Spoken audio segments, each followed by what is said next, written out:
Are you considering a move to Boulder, but you think you can't afford it? Do I need to be a millionaire to live there? In this video, we're going to reveal the truth, so let's get to it. Boulder, located at the base of the Rocky Mountains, is a very popular destination. Its natural beauty tucked against the foot of the beautiful Rocky Mountains, and it's only 45 minutes outside of the bustling city of Colorado's capital, Denver, Colorado. Here in Boulder, you'll experience a peaceful, laid-back, and a very fun atmosphere. The attraction to Boulder is the exact opposite of living in the Denver metropolitan area of nearly 4 million people. Boulder has a population of just over 100,000 people, and that's not including the 30,000 students that attend the University of Colorado every single year.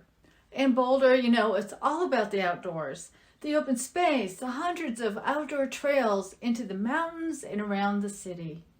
Water activities and skiing, they're just 30 minutes up the hill to Nederland, Colorado. The mountains in Boulder, they're your playground right in your own backyard.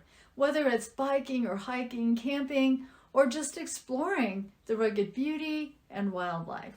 Boulder has been recognized as the #1 city in the U.S. News and several magazine publications over several years. If you've been searching online for answers to why it's so expensive here, there's so many opinions about why it's darned expensive. Now, it's easy to assume that because it's attractive and everybody wants to move here, that the demand is what's causing the cost of living to be higher than the national average. But you know what? It is way more complicated than that. What?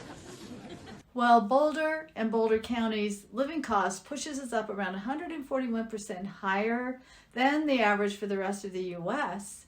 The answer lies deeper than its beauty and outdoor activities. In the next part of my video, we're going to explore the facts. We're going to explore the housing costs and how there are wonderful locations and options for you just within 30 or 20 minutes of Boulder, with as many outdoor activities, sunshine, reservoirs, and the St. Vrain River. So if you stay tuned till the end, I'll share another video that I'm sure you'll love watching next. Let's take a quick look at the map of Boulder and Boulder County. If you haven't checked out bestplaces.net, you're really missing out on the most informative amount of data on the internet. I'll leave a link below in the description box. The data here is from August of 2021, so what I recorded in this video will be statistics from an older report. These current numbers may be reflecting a crazy high market, which didn't really slow down until the late summer of 2022. We're going to jump right into the cost of living for Boulder. Starting at the overall cost, you'll see the index for Boulder, Colorado, and the index for the U.S., which will always be at 100%. It's obvious that current data shows how much higher the cost of living is in Boulder compared to the U.S. It's 67% higher. But if you scroll through the categories, you're going to discover that Boulder falls pretty close to and even below the national average for a few of the items like groceries, healthcare, utilities, and transportation. But what sticks out? Oh yes, it's the cost of housing. A staggering number.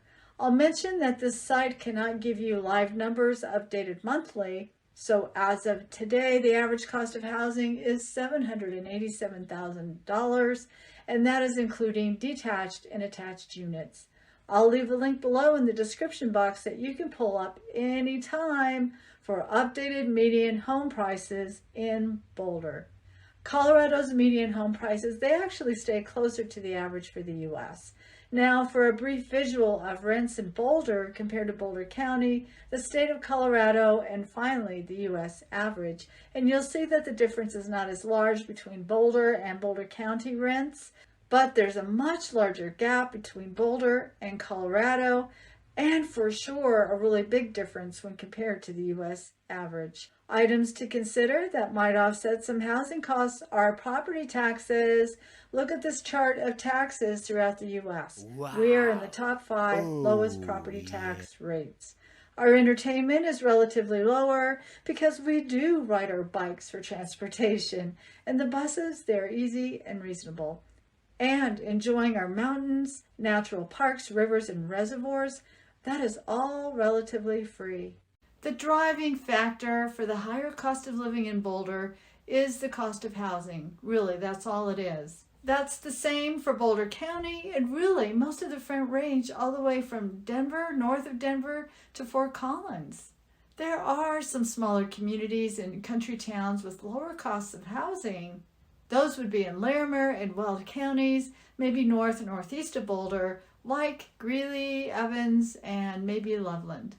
Boulder has the most expensive housing inventory, probably in the northern Front Range. The story begins in the 1950s when Boulder brought recognition by the U.S. government to build its scientific lab. The National Bureau of Standards, back then, is now known as the National Institute of Science and Technology, and this organization's mission is to promote U.S. innovation and advanced measurement science, standards, and also technology in ways that enhance the economy, security, and improve our quality of life. President Eisenhower, during his christening of the building that still resides on Broadway Street in Boulder, referred to Boulder, Colorado as the Mecca for science and technology way back then.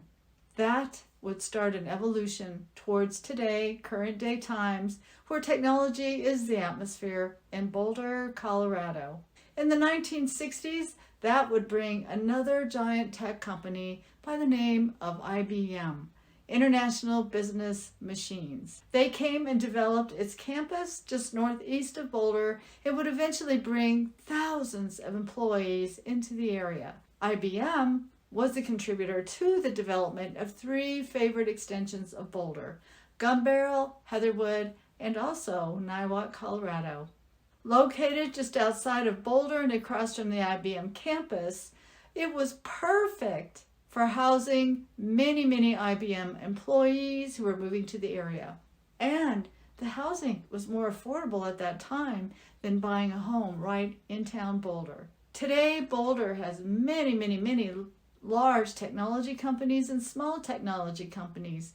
These will include Google, Apple, robotic manufacturing, and satellite companies, as well as an incredible amount of entrepreneurs in every single industry that you can imagine. From technology to food, lots of breweries, and many small local businesses spread throughout Boulder County. My favorite story is about the Hippies. In 1968, hippies from all around the country, they descended on the Rocky Mountains to be spared in the aftermath of an asteroid believed to be headed right towards Earth. The asteroid was actually 19 million miles away from the Earth, so luckily doomsday did not come to fruition. Many of these hippies stayed, never left, and you can find some of them living in the mountains around Boulder.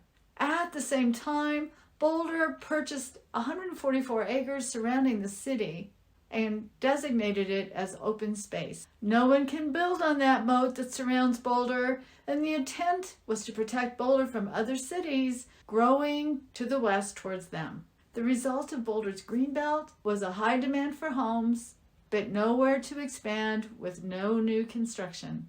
Thus, the new normal did become higher than normal housing costs. And you know what? It has been that way since I can remember, way back in the 70s. You know what? But don't lose hope, because there are so many beautiful places to live around Boulder.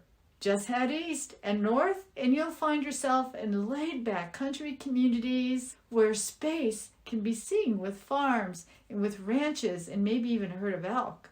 And those vista views of the Rockies is absolutely magnificent. And the best part, the housing is more affordable. So watch these next 2 videos or click on the videos below in the description box for a lot of fun video options, and I'll see you on the next one.